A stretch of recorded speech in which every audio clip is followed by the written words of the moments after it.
വഖഫ് board വിവാദത്തിൽ ഒളിച്ചുകളി തുടർന്ന് സംസ്ഥാന സർക്കാർ. ബോർഡ് നിയമനവുമായി ബന്ധപ്പെട്ട എല്ലാ ഹർജികളും തള്ളണം എന്നാണ് സർക്കാർ നിലപാടെന്ന് മുഖ്യമന്ത്രി പറഞ്ഞ് മിനിറ്റുകൾക്കുള്ളിൽ സർക്കാർ ഹൈക്കോടതിയിൽ ഈ നിലപാടിൽ നിന്ന് മലക്കം മറിഞ്ഞു. അമുസ്ലിങ്ങളെ ഉൾപ്പെടുത്തി വഖഫ് ബോർഡ് പുനഃസംഘടിപ്പിക്കാമെന്ന് സർക്കാർ ഹൈക്കോടതിയിൽ ആവർത്തിച്ചു. കേന്ദ്ര നിയമമുള്ളതിനാലും സുപ്രീംകോടതി ഹർജി തള്ളിയതിനാലും മറ്റു മാർഗങ്ങളില്ലെന്നും അമുസ്ലിം നിയമനത്തിന് മാർഗങ്ങളില്ലെന്നും ഈ നിയമത്തിന് അനുകൂല തീരുമാനമെടുത്ത് പിണറായി സർക്കാരാണെന്നും വി ഡി സതീശൻ ആരോപിച്ചു. എന്നാൽ മുഖ്യമന്ത്രി പറയുന്നത് കള്ളമാണെന്നും വഖഫ് ബോർഡിൽ മുസ്ലിം അല്ലാത്ത ആളുകളെ ഉൾപ്പെടുന്നത് ഭരണഘടനാ വിരുദ്ധമാണ് എന്ന നിലപാടാണ് LDF സ്വീകരിച്ചതെന്നും മുൻമന്ത്രി പി രാജീവ് പറഞ്ഞു. ഈ വിഷയത്തിൽ BJPയുടെ നിലപാടാണ് വി ഡി സതീശൻ സ്വീകരിക്കുന്നതെന്ന് പി രാജീവ് ആരോപിച്ചു. നിയമനം ആവശ്യപ്പെട്ടുള്ള ഹർജി തള്ളണമെന്നാണ് സർക്കാർ നിലപാടെന്നായിരുന്നു മുഖ്യമന്ത്രി വി ഡി സതീശൻ മാധ്യമങ്ങളോട് രാവിലെ പറഞ്ഞത്. എന്നാൽ പ്രസ്താവനയ്ക്ക് മിനിറ്റുകൾക്കകമാണ് സംസ്ഥാന വഖഫ് ബോർഡ് അമുസ്ലിങ്ങളെ ഉൾപ്പെടുത്തി പുനഃസംഘടിപ്പിക്കാമെന്ന് ഹൈക്കോടതിയിൽ സംസ്ഥാന സർക്കാർ ആവർത്തിച്ചത്. ഇക്കാര്യത്തിൽ വ്യക്തത വരുത്തി വീണ്ടും സത്യവാങ്മൂലം നൽകാമെന്ന് സർക്കാർ ഹൈക്കോടതിയെ അറിയിച്ചു. 2 അമുസ്ലിം അംഗങ്ങളുടെ നിയമനം എന്തിനാണ് വൈകിപ്പിക്കുന്നതെന്ന് ഹൈക്കോടതി ചോദിച്ചു. തുടർന്നാണ് വഖഫ് ബോർഡ് സർക്കാരിന് പുനഃസംഘടിപ്പിക്കാമെന്ന് ഹൈക്കോടതി വ്യക്തമാക്കിയത്. ജുഡീഷ്യൽ സിറ്റിംഗ് നടത്തുന്നതിന് ബോർഡിന് വിലക്കില്ലെന്നും ഹൈക്കോടതി പറഞ്ഞു. വഖഫ് ബോർഡിൽ അമുസ്ലിങ്ങളെ ഉൾപ്പെടുത്താനുള്ള നീക്കം സംഘപരിവാർ അജണ്ടയുടെ ഭാഗമാണെന്നാണ് പ്രതിപക്ഷ നേതാവ് പിണറായി വിജയൻ ആരോപിക്കുന്നത്. സംസ്ഥാന സർക്കാർ ഹർജിക്കാരുമായി ഒത്തുകളിക്കുകയാണെന്നും ഇതിലൂടെ വഖഫ് ബോർഡിന്റെ സ്വതന്ത്ര സ്വഭാവം നഷ്ടപ്പെടുത്താനാണ് നീക്കമെന്നും പിണറായി ആരോപിച്ചു. അമുസ്ലിങ്ങളെ വഖഫ് ബോർഡിൽ നിയമിക്കാമെന്ന സർക്കാർ നിലപാടിനെതിരെ പ്രതിഷേധം കനക്കുകയാണ്. കേരള മഹല്ല് കൂട്ടായ്മ മറ്റന്നാൾ സംസ്ഥാന വ്യാപകമായി പ്രതിഷേധത്തിന് ആഹ്വാനം ചെയ്തിട്ടുണ്ട്. RDX റാബ്, ന്യൂസ് മലയാളം.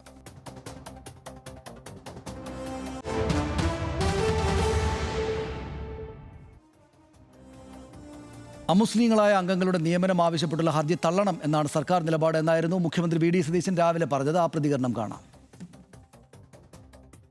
ഞങ്ങളുടെ ഗവൺമെൻറ് എടുത്ത സ്റ്റാൻഡ് വളരെ കൃത്യമായിട്ട് ഞങ്ങൾ പറഞ്ഞു, കോടതിയിൽ ഞങ്ങൾ പറഞ്ഞു, വളരെ കൃത്യമായിട്ട് പറഞ്ഞു. ഇതെല്ലാം പരിശോധിച്ച് ഞങ്ങൾ വഖഫ് ബോർഡ് ഞങ്ങൾ കോൺസ്റ്റിറ്റ്യൂട്ട് ചെയ്യാം, പക്ഷേ ഈ ഹർജികൾ തള്ളണം എന്ന് ഞങ്ങൾ ആവശ്യപ്പെട്ടിട്ടുണ്ട്. വഖഫിൽ മുഖ്യമന്ത്രി പറഞ്ഞതെല്ലാം കള്ളമാണെന്ന് മുൻമന്ത്രി പി രാജീവ് ആരോപിച്ചു. BJPയുടെ വക്താവായി മുഖ്യമന്ത്രി സംസാരിക്കുകയാണ്. അമുസ്ലിം എന്ന പരാമർശം കഴിഞ്ഞ സർക്കാരിന്റെ നോട്ടിഫിക്കേഷനിൽ ഉണ്ടോ എന്നും പി രാജീവ് ചോദിച്ചു. മുഖ്യമന്ത്രിക്ക് എങ്ങനെ പറയാൻ പറ്റും? ആ കേസ് തള്ളി എന്ന് മുഖ്യമന്ത്രി ആധികാരികമായി പറയുമ്പോ എവിടെ കേരളത്തിൽ ഇപ്പൊ എന്താ നടക്കുന്നത്? ഇങ്ങനെയാണോ ഒരു മുഖ്യമന്ത്രി പ്രശ്നങ്ങളെ കാണേണ്ടത്? അദ്ദേഹത്തിന്റെ ഓഫീസിൽ ഒന്നും നോക്കുന്നില്ലേ? വഖഫ് ബോർഡിനകത്ത് ഇതര മുസ്ലിം ആളുകളെ ഉൾപ്പെടുത്തരുത് എന്ന നിലപാട് പറയുന്നത് വർഗീയത പ്രചരിപ്പിക്കുകയാണെന്ന് പറഞ്ഞാൽ യഥാർത്ഥത്തിൽ ഏത് പാർട്ടിയിലപ്പോ കേരളത്തിന്റെ മുഖ്യമന്ത്രി നിൽക്കുന്നത്? ഇപ്പൊ പൂർണ്ണമായിട്ടും BJPക്ക് വിധേയനായിരിക്കുന്ന ഒരാൾ, അതാണ് ഇന്നത്തെ ഈ പ്രതികരണത്തിനകത്ത് കാണും. ഇന്ന് വീണ്ടും പറഞ്ഞു ഹൈക്കോടതിയിൽ. ഹൈക്കോടതി വിധിയിൽ പൂർണ്ണ സംതൃപ്തിയാണെന്ന് വഖഫ് ബോർഡ് ചെയർമാൻ KS ഹംസ ഇന്ന് പറഞ്ഞു. ബോർഡിൽ മുസ്ലിം അല്ലാത്തവരെ ഉൾപ്പെടുത്തി പുനഃസംഘടിപ്പിക്കാൻ കോടതി വിധി വന്നാൽ ഉത്തരവാദി മുസ്ലിം ലീഗാണ്. മധ്യപ്രദേശിലെ BJP സർക്കാരിനെയാണ് കേരള സർക്കാർ വഖഫിൽ മാതൃകയാക്കുന്നതെന്നും KS ഹംസ വിമർശിച്ചു. ബഹുമാനപ്പെട്ട കേരള ഹൈക്കോടതിയുടെ വിധി ഇന്ന് വന്നു. ബോർഡിനെ സംബന്ധിച്ചിടത്തോളം ഞങ്ങൾ വളരെ സന്തുഷ്ടരാണ്. വിധി സാറ്റിസ്ഫാക്ടറി ആയിരുന്നു. ഇന്നലെ ബഹുമാനപ്പെട്ട സുപ്രീം കോടതിയും ഈ വിഷയത്തിൽ ഒരാശ്വാസം നൽകുകയുണ്ടായി. ഇതൊരു ആർത്തി കാണിച്ചതുപോലെയായി. ഇത്തിരി തിരക്ക് കൂട്ടി. നെല്ല് കാണാത്ത കോഴി അരി കണ്ട പോലെ കുറച്ച് തിരക്ക് കൂട്ടിപ്പോയി. കേരള സാറ് പഠിക്കുന്നത് മധ്യപ്രദേശ് ഗവൺമെൻറ്റിനാണ്. ഇതിപ്പോൾ മുഖ്യമന്ത്രിയുടെ വാർത്താ സമ്മേളനം അതിസാമർത്ഥ്യത്തിൻ്റെ അയ്യരുകളി എന്ന മട്ടിലാണ് എനിക്ക് എപ്പോഴും അനുഭവപ്പെടാറുള്ളത്. അത് ആ നിലക്ക് വലിയ എൻ്റർടൈനിങ്ങുമാണ്. അതുകൊണ്ട് ഞാൻ വളരെ സന്തോഷത്തോടെയാണ് കാണാറ്. പക്ഷേ നമ്മുടെ ഒരു മുഖ്യമന്ത്രിയാണല്ലോ കാര്യങ്ങൾ പറയുന്നത് എന്ന മട്ടിൽ ഗൗരവത്തിലെടുക്കാൻ പറ്റാത്തതായിട്ട് എനിക്ക് അനുഭവപ്പെടുന്നുണ്ട്. ഹർഷനോ? ഇപ്പോൾ KS ഹംസ പറഞ്ഞതുപോലെ എന്താണ് അരി കാണാത്ത കോഴി നെല്ല് കണ്ട പോലെയുള്ള ഒരാക്രാന്തം മൊത്തത്തിൽ ഈ വിഷയത്തിൽ ഉണ്ടായിട്ടുണ്ട് എന്നുള്ളതാണ് യാഥാർത്ഥ്യം. കാരണം ഇതിൽ വി ഡി സതീശനാണ് ഒന്നാമത്തെ കുറ്റക്കാരൻ, അല്ലെങ്കിൽ അദ്ദേഹത്തിന് പറ്റിയ വീഴ്ചയാണ്. അദ്ദേഹത്തിന് ഈ കാര്യങ്ങൾ വിശദീകരിക്കുന്നതെല്ലാം അദ്ദേഹം നുണ പറഞ്ഞ് മുന്നേറാൻ ശ്രമിക്കുന്നു എന്നൊക്കെയുള്ള ആരോപണങ്ങൾ നിലനിൽക്കെ ആ നിലയ്ക്കല്ല ഞാനതിനെ കാണാൻ ശ്രമിക്കുന്നത്. തൽക്കാലം അങ്ങനെ കാണാൻ ശ്രമിക്കുന്നതാണ് ഇപ്പോൾ ശരിയെന്ന് എനിക്ക് തോന്നുന്നു. വേറൊന്നുമല്ല, യഥാർത്ഥത്തിൽ ആരൊക്കെയാണ് വിക്ടിംസ്? അത് ഇവിടുത്തെ LDF UDF ഇതിലാരാണ് ഇതിലെ പ്രതി? അത് കേന്ദ്ര സർക്കാരും BJP യും തന്നെയാണ്. എന്തിൻ്റെ മേലാണ് ഈ ചർച്ച നടക്കുന്നത്? ഈ ലോ ഓഫ് ലാൻഡിൻ്റെ മേലാണ്. എന്താണ് ലോ ഓഫ് ലാൻഡ്? ഈ വഖഫ് നിയമ ഭേദഗതി നടപ്പായി കഴിഞ്ഞു. ഈ രാജ്യത്തെ നിയമമായി നിൽക്കുന്ന ഒന്നാണ്. അതിൻ്റെ സെക്ഷൻ 14 അതിൽ അത് അംഗീകരിക്കണോ വേണ്ടയോ എന്നുള്ളതിന്മേലുള്ള തർക്കം എവിടെയാണ്? സുപ്രീം കോടതിയിലാണ്. ഈ ഭേദഗതി തന്നെ വേണ്ട എന്ന് വയ്ക്കണം. ഇത് ഈ നിയമത്തിനെതിരെയുള്ള നീക്കം സുപ്രീം കോടതിയിൽ നിൽക്കുന്നു. കേരളമടക്കം അതിൽ കക്ഷി ചേർന്നിരിക്കുന്നു. ഇതാണ് സിറ്റുവേഷൻ. അപ്പോൾ ഇതിൽ ഇപ്പുറത്ത് വിക്ടിംസായ രണ്ട് കൂട്ടർ തമ്മിലുള്ള തർക്കങ്ങളായി വേണം ഒരു പരിധിവരെ ഇതിനെ കാണാൻ. അതാണല്ലോ അതിൽ ആരാണ് ചാമ്പ്യൻ ആകേണ്ടത്? ഈ പോരാട്ടത്തിൽ ആരാണ് ചാമ്പ്യൻ ആകേണ്ടത് എന്നുള്ള ഒരു ചോദ്യമാണ് ഉണ്ടായിരുന്നത്. കഴിഞ്ഞ തെരഞ്ഞെടുപ്പ് കാലത്ത് അത് വളരെ തന്ത്രപരമായി അതിനെ എൻകാഷ് ചെയ്തത് ലീഗാണ്, കോൺഗ്രസ്സാണ്, UDF ആണ്. അവരുടെ വാദമുഖങ്ങളാണ് ജനം വിശ്വസിച്ചത്. നമ്മൾ കേട്ടതാണല്ലോ. അതായത് പിണറായി വിജയനാണ് ഇതിൻ്റെയൊക്കെ ആള് എന്ന് നടന്ന് പ്രചരിപ്പിക്കുന്നത് നമ്മൾ കേട്ടതാണ്. അപ്പോൾ അത് ജനം അങ്ങ് വിശ്വസിച്ചു. ശരി, പിണറായി വിജയൻ കൂടിയാണ് ഈ വഖഫ് നിയമ ഭേദഗതിക്ക് പിന്നിലുള്ള ഒരു കറുത്ത കരം എന്ന് ജനങ്ങളങ്ങ് വിശ്വസിച്ചിട്ടുണ്ട്. ആ നിലയ്ക്ക് അതിനെ വളരെ പ്രചണ്ഡമായ ഒരു പ്രചാരണമാക്കി മാറ്റാനായിട്ട് ലീഗിന് കഴിഞ്ഞു. പക്ഷെ പ്രശ്നം എന്താണെന്ന് വെച്ച് കഴിഞ്ഞാൽ അത് തീർന്ന ഉടനെ പിന്നെ സ്ഥാനങ്ങളെക്കുറിച്ചായി ലീഗിൻ്റെ ചിന്ത. എങ്ങനെയാണ് ഇനിയിപ്പോൾ അടുത്ത കാര്യങ്ങൾ നടക്കണമല്ലോ, ഇനിയിപ്പോൾ അടുത്ത സ്ഥാനങ്ങളിലേക്ക് നമ്മൾ പോകണം, അതൊക്കെ കൈവശം വെക്കണം. ആ ചിന്തയിലേക്ക് പോയതോടെ പിന്നെ ഇതിനെ എങ്ങനെ സാങ്കേതികമായി കൈകാര്യം ചെയ്യാം, പഴുതടത്ത് അടച്ച് കൈകാര്യം ചെയ്യാം, എന്തെല്ലാമാണ് ഇതിൽ നിലനിൽക്കുന്ന പ്രശ്നമെന്നൊക്കെ ഉള്ളത് ലീഗ് മറന്നു. ലീഗ് അത് മുഖ്യമന്ത്രിയോട് ഈ കാര്യങ്ങൾ, ഈ സർക്കാരിൽ ഇത് മുഖ്യമന്ത്രിയോട് ബോധിപ്പിക്കേണ്ടതും കാര്യങ്ങൾ പറഞ്ഞു കൊടുക്കേണ്ടതും ആരാണ്? ലീഗാണ്. ആ കാര്യത്തിൽ ലീഗിന് വീഴ്ച, ലീഗ് അതിനെക്കുറിച്ച് അതിനെന്തെങ്കിലും തരത്തിലുള്ള വിയർപ്പൊഴുക്കിയിട്ടില്ല ലീഗ് എന്ന് മാത്രമല്ല, VD സതീശൻ നിരന്തരം ഫാക്ച്വൽ എറേഴ്സ് നടത്തിക്കൊണ്ടിരിക്കുന്നു വാർത്താ സമ്മേളനങ്ങളിൽ. അത് പ്രതിപക്ഷം നുണയാണ് എന്ന് നിരന്തരം പറയുന്ന അവസ്ഥയുണ്ടാകുന്നു. അതിനകത്ത് ഒരു അവസരമായി പ്രതിപക്ഷത്തിന് അത് കിട്ടുന്നു. ഇന്നിപ്പോൾ P. രാജീവ് വന്നത് അവതരിപ്പിച്ചത് കേൾക്കുമ്പോൾ എനിക്ക് സങ്കടം തോന്നി. കാരണം മുഖ്യമന്ത്രി മലയാളത്തിലും ഇംഗ്ലീഷിലും പറഞ്ഞത് നുണയാണ് എന്ന് P. രാജീവിന് പറയാം. കാരണം അത് ഫാക്ച്വലായി എററാണ്, തെറ്റാണ് മുഖ്യമന്ത്രി പറഞ്ഞതെന്നുള്ളതിനുള്ള വസ്തുത നമുക്ക് മുന്നിൽ നിലനിൽക്കുക. അതാണ് പ്രശ്നം. അതായത് ഇതിൽ ഇവർ രണ്ടു കൂട്ടരും വിക്ടിംസാണ് ഈ വിഷയത്തിൽ. പക്ഷേ ഇതിനെ മുതലെടുത്ത കൂട്ടർ പിന്നെ എങ്ങനെയാണ് ഇതിനെ കൈകാര്യം ചെയ്യുന്നത് എന്നുള്ളതിൽ ചോദ്യം ഉയരും. അപ്പോൾ കൃത്യമായി കാര്യങ്ങൾ പറയണം. എന്താണ് യഥാർത്ഥത്തിൽ, നമ്മൾ ആ വസ്തുത പറഞ്ഞു പോകണമല്ലോ, എന്താണ് യഥാർത്ഥത്തിൽ കഴിഞ്ഞ സർക്കാർ ചെയ്തത്?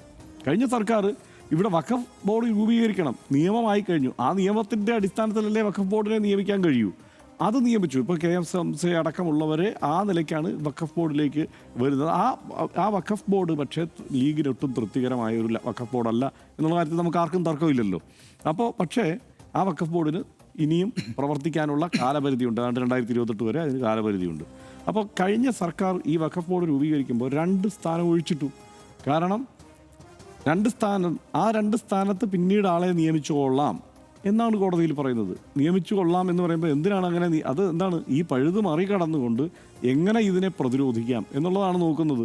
2 സ്ഥാനത്ത് ആളുകളെ പിന്നീട് നിയമിച്ചു കൊള്ളാം, ബാക്കിയുള്ളവരെ നിയമിച്ചുകൊണ്ട് വഖഫ് ബോർഡിൻ്റെ പ്രവർത്തനം സുഗമമായി മുന്നോട്ട് കൊണ്ടുപോകാനുള്ള ഒരു സ്ഥിതിവിശേഷം ഉണ്ടാവണം.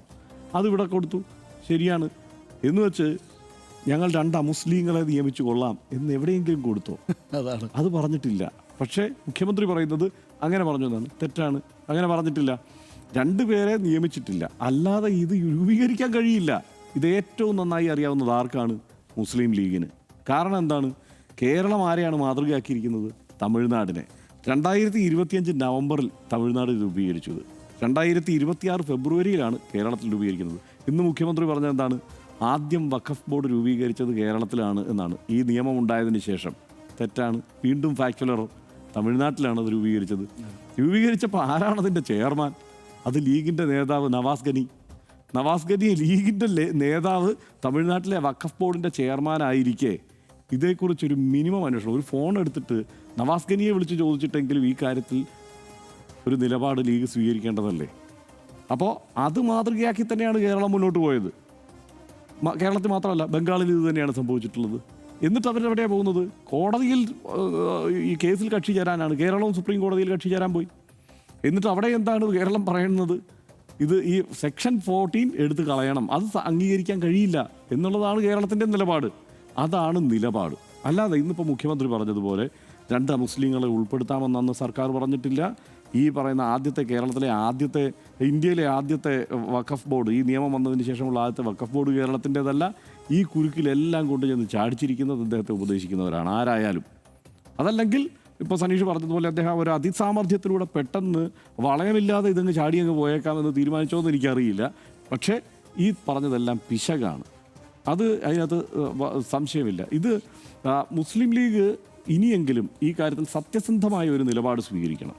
സത്യസന്ധമായ നിലപാട് സ്വീകരിച്ച് PMA സലാം ഇനിയിപ്പോൾ ചന്ദ്രികയിലായാലും അതേക്കുറിച്ച് കൃത്യമായി ഒരു എഴുത്ത് എഴുതിയാൽ മതി. ഞാനീ പറഞ്ഞതുപോലെ നമ്മൾ 2 കൂട്ടരും വിക്ടിംസ് ആണ്. അല്ല, ആഗ്രഹിക്കാമല്ലോ, നമ്മൾ 2 കൂട്ടരും വിക്ടിംസ് ആണ്. നമ്മൾ ഇവർക്കെതിരെ ഒരുമിച്ച് പോരാടുകയാണ്. ഇവർ അന്നുമില്ലല്ലോ, ഇന്ത്യ മുന്നണിയല്ലേ. രാഹുൽ ഗാന്ധിക്ക് അത് പിരിച്ചുവിടാൻ താല്പര്യമുണ്ടെങ്കിലും ആത്യന്തികമായി ഇപ്പോഴും ഫലത്തിൽ ഇന്ത്യ മുന്നണി എന്നുള്ള ഒരു സംവിധാനത്തിനകത്ത് നിൽക്കുന്നവരാണല്ലോ ഇവർ. അപ്പോൾ ആ നിലയ്ക്കെങ്കിലും കാര്യങ്ങൾ വിശദീകരിക്കേണ്ടതുണ്ട്. നമ്മൾ ഒരുമിച്ചാണ് അവിടെ പോരാടുന്നത് എന്നുള്ള തോന്നലോടെയെങ്കിലും കാര്യങ്ങൾ വിശദീകരിച്ച് കൊടുക്കണം. എന്നിട്ട് ഇപ്പോൾ സംസ്ഥാന സർക്കാർ സ്വീകരിച്ച നിലപാട്, അതായത് വഞ്ചനാപരം എന്ന് ഈ വിഷയത്തിൽ LDFനും കുറേയൊക്കെ UDFനെ പിന്തുണച്ച വോട്ട് ചെയ്ത വോട്ടർമാർ പോലും പറയുന്ന നിലയിലേക്ക് കാര്യങ്ങൾ എത്തിയിട്ടുള്ളത് എന്താണ്? സുപ്രീം കോടതിയിലെ വാക്കുകൾ ഇന്നലെ P. രാജീവ് ഷെയർ ചെയ്ത വീഡിയോയിൽ തന്നെ നമ്മൾ കണ്ടു. എന്താ? വളരെ കൃത്യമായിട്ട് ഞങ്ങൾക്ക് സെക്ഷൻ 14 അംഗീകരിക്കുന്നതിന് ബുദ്ധിമുട്ടില്ല എന്ന് സർക്കാരിൻ്റെ അഭിഭാഷകൻ ഈ പറയുന്ന ഷോൺ ജോർജ്, BJP സംസ്ഥാന പ്രസിഡന്റിൻ്റെ വാദം അംഗീകരിച്ചുകൊണ്ട് സുപ്രീം കോടതിയിൽ സംസാരിക്കുന്നത് ലോകം കേട്ടു. അത് പറഞ്ഞതിന് ശേഷമാണ് ഇന്നിപ്പോൾ മുഖ്യമന്ത്രി പറയുന്നത് സംസ്ഥാന സർക്കാരിന് അങ്ങനെ ഒരു നിലപാടില്ലാന്ന്. നമ്മൾ ആരെ വിശ്വസിക്കണം? നമ്മളവിടെ സർക്കാർ അഭിഭാഷകൻ വാദിക്കുന്നത് കേട്ടത് നമ്മൾ അത് വിശ്വസിക്കണോ അതോ മുഖ്യമന്ത്രി പറഞ്ഞത് വിശ്വസിക്കണോ? നമ്മളെ സങ്കടത്തിലാക്കുകയാണ്, അതാണ് പ്രശ്നം. അങ്ങനെ സങ്കടത്തിലാക്കരുത് ദയവ് ചെയ്ത്.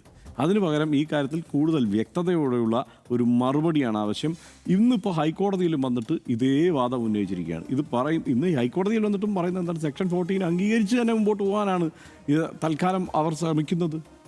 അതായത് ഈ സുപ്രീം കോടതിയിലെ ആ പോരാട്ടം എവിടെ വരെ പോകുമെന്ന് ശ്രമിക്കാൻ പോലും തയ്യാറല്ല. എന്താ കാര്യം? ലീഗിന് അത്യാവശ്യമായിട്ട് കുറച്ച് വഖഫ് ബോർഡ് അംഗങ്ങളെ വേണം. ഇത് മാത്രമാണ്, വെറും ഈ സ്ഥാനമോഹം കൊണ്ട് മാത്രമാണ് ലീഗ് ഇങ്ങനെ ഒരു സമീപനം സ്വീകരിച്ചിരിക്കുന്നത് എന്ന കാര്യത്തിൽ ഒരു തർക്കവുമില്ല. അല്ലെങ്കിൽ ആ ഫോൺ എടുത്ത് PMA സലാമിന് നവാസ് ഖനിയെ ഒരു തവണയെങ്കിലും വിളിക്കാമായിരുന്നു. അല്ലതാണ് അതിനകത്ത് ലീഗിൻ്റെ കാര്യം പറഞ്ഞപ്പോൾ ഹർഷ ഞാൻ അവിടുന്ന് തുടങ്ങാം. അതായത് ലീഗ്, ഞാൻ ഇന്നലെ പറഞ്ഞല്ലോ, CS സെൻട്രൽ ലീഗിൻ്റെ ഓഫീസിനകത്ത് അവരുടെ രാഷ്ട്രീയം അവർ ഊരി വെച്ചിരിക്കുകയാണെന്ന്, ഒരു മുറിക്കകത്ത് പൂട്ടി വെച്ചിരിക്കുകയാണ്. എന്നിട്ടാണല്ലോ ഒരു സത്യപ്രതിജ്ഞ ചെയ്യാൻ വേണ്ടി പോയത്. ഇന്നിപ്പോൾ ലീഗിൻ്റെ ഓഫീസ് ചുമതല, CS സെൻട്രലിൻ്റെ ചുമതലയുള്ള ലീഗിൻ്റെ പ്രവർത്തകൻ അല്ലെങ്കിൽ നേതാവ് പോയിട്ട് ആ വാതിലും തുറന്നു നോക്കണം. അതിനകത്ത് രാഷ്ട്രീയം അവിടെ ഉണ്ടെങ്കിൽ, ഭദ്രമായിട്ടുണ്ടെങ്കിൽ ഒന്നുകൂടെ ഒരു താക്കോൽ കൂടെ വാങ്ങിച്ചിട്ട് ശക്തമായിട്ട് പൂട്ടി വെക്കണം. ഇല്ലെങ്കിൽ BD സതീശൻ്റെ വാർത്താ സമ്മേളനം കണ്ട ലീഗിൻ്റെ രാഷ്ട്രീയം ഈ CS സെൻറ്ററിൽ നിന്ന് ഇറങ്ങിയിട്ട് ഒരു 10 മിനിറ്റ് നടന്ന അറബിക്കടലാണ്. ഇത് KM ഷാജിയുടെ ലോകപ്രസിദ്ധ അറബിക്കടൽ. അവിടേക്ക് പോയിട്ട് അറബിക്കടലിൽ ചാടി ആത്മഹത്യ ചെയ്യും ലീഗിൻ്റെ രാഷ്ട്രീയം. കാരണം അമ്മാതിരി കാര്യമല്ലേ BD സതീശൻ പറഞ്ഞത്. ഇത് മാത്രം നോക്കൂ ഹർഷ, അതായത് നിങ്ങൾ നോക്കൂ, ഇടത് സർക്കാരിലെ ചെയ്തത് 2 അമുസ്ലിം അംഗങ്ങളെ പിന്നീട് നിയമിക്കാം എന്ന് പറഞ്ഞ് ഇവർ കോടതിയോട് പറഞ്ഞിരിക്കുകയല്ലേ എന്ന അതിനെ ഫാക്ച്വൽ എറർ എന്നാണല്ലോ ഹർഷം പറഞ്ഞത്. ഞാൻ അങ്ങനെ തന്നെ പറയാം. ഈ നമ്മളെങ്ങനെയാണ് നമ്മുടെ മുഖ്യമന്ത്രി നുണ എന്നൊക്കെ ആവർത്തിച്ച് പറഞ്ഞുകൊണ്ടിരിക്കുന്നത്. അസത്യം, അർദ്ധസത്യം എന്ന് പറയാൻ പോലും എനിക്ക് പറ്റുന്നില്ല. അതുകൊണ്ട് ഫാക്ച്വൽ എറർ എന്തിനാണ് അങ്ങനെ പറഞ്ഞിരിക്കുന്നത്? അതായത് ആ കഴിഞ്ഞ സർക്കാർ ഒരിടത്ത് പോലും 2 അമുസ്ലിം അംഗങ്ങളെ, മുസ്ലിമേതര അംഗങ്ങളെ എന്ന് പറഞ്ഞിട്ടേ ഇല്ല. 2 അംഗങ്ങളെ എന്നാണ് പറഞ്ഞിരിക്കുന്നത്. എന്താ കാര്യം? വഖഫ് ബോർഡിൽ 11 അംഗങ്ങളാണ് ആകെ. അതിനകത്ത് 11 അംഗങ്ങളിൽ 2 പേർ അമുസ്ലിം അംഗങ്ങളായിരിക്കണം. അമുസ്ലിമും ഷിയ മുസ്ലിങ്ങളിൽപ്പെട്ട 2 അംഗങ്ങളാണ് വേണ്ടത് എന്ന കാര്യം ഈ പുതിയ വന്നിരിക്കുന്ന കേന്ദ്ര നിയമത്താൽ നിബന്ധിതമാണ്. അതായത് നമ്മുടെ രാജ്യത്തെ ലോ ഓഫ് ദ ലാൻഡ് എന്ന് വെച്ചാൽ 11 വഖഫ് ബോർഡ് അംഗങ്ങളിൽ 2 പേര് അമുസ്ലിം അംഗങ്ങളായിരിക്കണം എന്നുണ്ട്. അപ്പോൾ സ്വാഭാവികമായിട്ടും ഇപ്പോൾ നിലനിൽക്കുന്ന നിയമത്തിനനുസരിച്ചാണെങ്കിൽ അങ്ങനെ തന്നെ ചെയ്തേ പറ്റൂ. അതിനെ മറികടക്കാൻ ഈ സർക്കാർ, ഇടതുപക്ഷ സർക്കാരിന്, പിണറായി സർക്കാരിന് ഇത് സമ്മതിച്ചു കൊടുക്കാൻ പറ്റില്ല. എന്താ സമ്മതിച്ചു കൊടുക്കാൻ പറ്റാത്തത്? വഖഫ് ബോർഡ് എന്നുള്ളത് നിശ്ചയമായിട്ടും മുസ്ലിം വിശ്വാസികളുടെ മാത്രം കാര്യമാണ്. മുസ്ലിം വിശ്വാസികളുടെ കാര്യത്തിനകത്ത് ഇതര മതസ്ഥർ ഉണ്ടാകാൻ പാടില്ല എന്ന രാഷ്ട്രീയ നിലപാട്, ശരിയായ രാഷ്ട്രീയ നിലപാട് ഇടതുപക്ഷത്തിനുണ്ട്. മുസ്ലിം ലീഗിനുണ്ടായിരുന്നു, കോൺഗ്രസിനുണ്ടായിരുന്നു നേരത്തെ. അപ്പോൾ ആ നിലപാട് സ്ഥാപിക്കണമെങ്കിൽ കേരളത്തിൽ അങ്ങനെ ഒരു വഖഫ് ബോർഡ് രൂപീകരിക്കുമ്പോൾ ഇവർ പറഞ്ഞ പോലെ ഒരു അമുസ്ലിം അംഗത്തെ അതിനകത്ത് ഉൾക്കൊള്ളിക്കാൻ പറ്റില്ല. അപ്പോൾ പക്ഷേ നിയമം മൂലം നിബന്ധിക്കപ്പെടുന്ന എന്താണ്? അത് അങ്ങനെ ഒരു സംഭവം ഉണ്ടാകണം, ഇല്ലെങ്കിൽ അത് രൂപീകരിക്കാൻ പറ്റില്ല. പക്ഷേ അതിനെ മറികടക്കാൻ എന്താണ് ഇടത് സർക്കാർ ചെയ്തത്? 2 സീറ്റ് ഒഴിച്ചിട്ട് ഇതിനെതിരെ നിയമ നടപടികളിലേക്ക് പോയി. എന്നിട്ട് അത് പരിഹരിച്ച് വന്നിട്ട് മുസ്ലിം അംഗങ്ങളെ തന്നെ ചേർക്കാം എന്ന നിലപാട് അവർക്കുണ്ട്. അപ്പോൾ 2 അംഗങ്ങൾക്ക് ഉള്ള നിയമനം ഞങ്ങൾ ഇപ്പോൾ നടന്നില്ല എന്ന് പറയും. 2 അംഗങ്ങൾ അതിസാമർത്ഥ്യത്തിൻ്റെ അയ്യരുകളിയുമായിട്ട് വന്ന വി ഡി സതീശൻ 2 അമുസ്ലിം അംഗങ്ങൾ എന്നങ്ങ് ചേർത്തു. എന്നുവെച്ചാൽ അശ്വത്ഥാമാവെന്ന ആനയെ തല്ലിക്കൊതിട്ട് ഇദ്ദേഹം പറയുന്നത് അശ്വത്ഥാമാവ് മരിച്ചു എന്ന് പറയും. അപ്പോൾ പതുക്കെ പറയും അശ്വത്ഥാമാവെന്ന ആന. പുസ്തകമൊക്കെ വായിച്ച് നല്ല അറിവുള്ളതുകൊണ്ട്, അല്ലെങ്കിൽ തന്നെ മഹാഭാരത രാമായണ അതികളിലൊക്കെ അദ്ദേഹം വളരെ നിഷ്ണാതനായിരിക്കും. അപ്പോൾ ഇതുപോലെ ഇതിനൊന്നും വലിയ പ്രശ്നമില്ല. അശ്വത്ഥാമാവിനെ കൊല്ലുക എന്നുള്ള നല്ലൊരു മനുഷ്യനാണ് അവിടെ കൊന്നിരിക്കുന്നത്. അപ്പോൾ അത്തരം കാര്യങ്ങൾ ചെയ്യാൻ വേണ്ടിയിട്ട് കള്ളം എന്നല്ല ഫാക്ച്വൽ പറയുക എന്നുള്ളത് തെറ്റില്ല എന്ന് കണക്കാക്കിയിട്ട് ഇദ്ദേഹം പറയാണ്. ഞാൻ കഴിഞ്ഞ ദിവസം പറഞ്ഞു, കുട്ടികളിരിക്കുന്ന നാട്ടിലെ പറയുന്ന ഒരു മുഖ്യമന്ത്രി സ്ഥാനത്തിരിക്കുന്ന ആളിലെ പറയുന്നത് പറയണോ? അത് പറയണോ? അങ്ങനെ പറയേണ്ടതുണ്ടോ? അപ്പോൾ വസ്തുതാപരമല്ലാത്ത കാര്യം, ഈ പറയുന്ന അർദ്ധസത്യം എന്ന് പോലും വിളിക്കാനാകാത്ത ഫാക്ച്വൽ എറർ അദ്ദേഹം പറഞ്ഞിരിക്കുകയാണ്. അമുസ്ലിം അംഗങ്ങൾ എന്ന് അമുസ്ലിം അംഗങ്ങളെ ചേർത്തുകൊള്ളാം എന്ന് ഇടത് സർക്കാർ പറഞ്ഞിരിക്കുന്നു. അംഗങ്ങളെ ചേർത്തുകൊള്ളാം, നിയമിച്ചുകൊള്ളാം എന്ന് പറഞ്ഞതിനെ അമുസ്ലിം എന്നുകൂടെ അദ്ദേഹത്തിൻ്റെതായിട്ട് എഴുതിയിട്ട് അവിടെ വെച്ചു. ഞാൻ ചോദിക്കുന്നത് PMC വിഷയത്തിൽ ഞാൻ ഇതേ ചോദ്യം ചോദിച്ചു. ഇടത് സർക്കാർ മരവിപ്പിച്ചു PMC ഒപ്പിടൽ, PMC നടപ്പാക്കുന്ന മരവിപ്പിച്ചു എന്ന് വി ഡി സതീശൻ തന്നെ പറയുന്നു. അപ്പോൾ നമ്മൾ ജനം ചോദിക്കും, sir V D Satheesan sir, എന്നാൽ അങ്ങയുടെ സർക്കാരിന് മരവിപ്പിക്കുകയെങ്കിലും ചെയ്തുകൂടെ? അത് ചെയ്യില്ല. 2 അംഗങ്ങളെ മാറ്റിവെച്ചിട്ട് വഖഫ് ബോർഡ് രൂപീകരണം നടത്താം എന്നാണല്ലോ ഇതിനർത്ഥം. ഇടത് സർക്കാർ ചെയ്തത് ഈ പ്രശ്നത്തെ മറികടക്കാനായിട്ട് 2 അംഗങ്ങളുടെ കാര്യം മാറ്റിവെച്ചിട്ട് അത് പിന്നീട് നിയമിച്ചുകൊള്ളുന്ന സ്റ്റാൻഡ് എടുത്തിട്ട് വഖഫ് ബോർഡിലെ 9 അംഗങ്ങളെ നിയമിച്ചാൽ വഖഫ് ബോർഡായി, 7 പേർ ചേർന്നാൽ കോറമായി, ഇവർക്കത് നടത്താം, നിയമപരമായിട്ട് പ്രശ്നങ്ങളില്ല. ഈ കാര്യം ഈ സർക്കാരിന് ചെയ്തുകൂടെ എന്ന് ചോദിക്കുമ്പോഴാണ്, എന്തുകൊണ്ട് അവർ ചെയ്യുന്നില്ല എന്ന് ചോദിക്കുമ്പോഴാണ് സനീഷ് എന്ന പ്രവാചകന് വീണ്ടും പ്രവചിക്കാൻ പറ്റുന്നത്. PMC ഉറപ്പായിട്ടും വി ഡി സതീശൻ സർക്കാർ നടപ്പാക്കും എന്ന് ഞാൻ പ്രവചിച്ചു. പിന്നെ ഈ കാര്യത്തിൽ ഞാൻ പ്രവചിക്കട്ടെ, അതായത് ഇത് ഉറപ്പായിട്ടും ഹർഷ ഈ പറയുന്ന വഖഫ് ബോർഡിൽ മുസ്ലിമേതര സമുദായത്തിലുള്ള ആളുകൾ കേരളത്തിൽ വരും. വി ഡി സതീശൻ സർക്കാർ അത് നടപ്പാക്കും. മുസ്ലിം ലീഗ് അതിന് അരുനിൽക്കും. വി ഡി സതീശൻ അത് പ്രഖ്യാപിച്ചു കഴിഞ്ഞു. ഞങ്ങൾക്ക് ഇടത് സർക്കാർ ഇത് ചെയ്തിട്ടുണ്ട്, അതുകൊണ്ട് ഞങ്ങളിത് ചെയ്യുകയാണ് എന്ന് സിമ്പിളായിട്ട് പറയുകയാണ് ചെയ്തത്. നമ്മളെപ്പോഴും, ഞാൻ ഇന്നലെ ഹർഷം പറഞ്ഞില്ല, നമ്മൾ ചർച്ച ചെയ്തപ്പോൾ ഒരാൾ ഈ ജയന്തി രാജൻ ഈ അമുസ്ലിം അംഗമായിട്ട് അതിനകത്ത് വരുമെന്ന് പറഞ്ഞ് എനിക്ക് ആളെ മനസ്സിലായിട്ടുണ്ടായിരുന്നില്ല. എന്നുവെച്ചാൽ എൻ്റെ ഓർമ്മയിലുണ്ടായിരുന്നില്ല. പല ഫീഡിങ്ങിന് നോക്കുമ്പോഴാണ് അത് അവരുടെ ഫോട്ടോ വെച്ച് ഞാൻ കണ്ടത്. ഇപ്പോൾ ഹർഷം പറഞ്ഞതിന് ശേഷം ഞാൻ പരിശോധിച്ചപ്പോൾ എനിക്ക് ആളെ മനസ്സിലായി. നമ്മുടെ സുഹൃത്തായിട്ടുള്ള നല്ല കൊള്ളാവുന്ന നല്ല രാഷ്ട്രീയ ശേഷിയുള്ളൊരു മാധ്യമപ്രവർത്തകനാണ് അത് എഴുതിയത്. എനിക്ക് മാധ്യമപ്രവർത്തകരിൽ നമ്മളെ ജോലി ചെയ്യുന്ന ആളുകളുടെ അഭിമാനം കൂടി അദ്ദേഹം അത് കൃത്യമായിട്ട് മനസ്സിലാക്കി പറഞ്ഞു. ഇതവർ ചെയ്യാൻ പോവുകയാണ്, അത് മാറില്ല എന്ന് നമുക്ക് ഉറപ്പാണ്. അവിടേക്ക് ആരാണ് വരേണ്ടത് എന്ന് മുസ്ലിം ലീഗ് തീരുമാനിച്ചു കഴിഞ്ഞു. അതാണ് ഞാൻ പറഞ്ഞത്, മുസ്ലിം ലീഗ് അവരുടെ രാഷ്ട്രീയത്തെ ഒളിച്ചു വെച്ചിരിക്കുന്ന ആ റൂമിൻ്റെ മുറി ഒരു താക്കോൽ കൂടെ ഇട്ട് പൂട്ടിയില്ലെങ്കിൽ രാഷ്ട്രീയം അറബിക്കടലിലേക്ക് പോകും എന്ന് അവർ മനസ്സിലാക്കണം.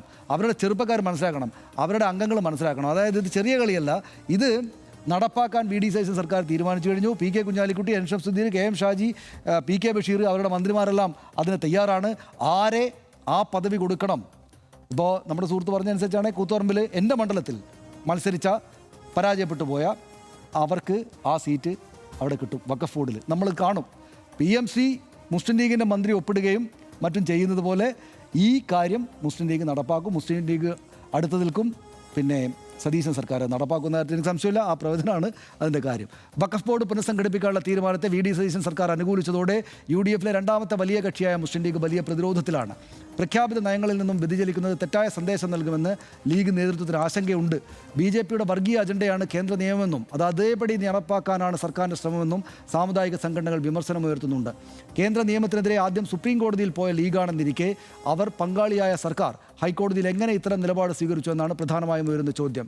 കോടതിയിൽ സംസ്ഥാന സർക്കാർ നൽകിയ നിലപാടിന് മുന്നിൽ കൃത്യമായ പ്രതികരണം നടത്താൻ പോലും ലീഗ് നേതൃത്വത്തിന് ഇതുവരെ സാധിച്ചിട്ടില്ല. സംസ്ഥാന സർക്കാരിൻ്റെ മലക്കം മറിച്ചിൽ കേസിനെ പോലും ദുർബലപ്പെടുത്തിയെന്നതാണ് വസ്തുത.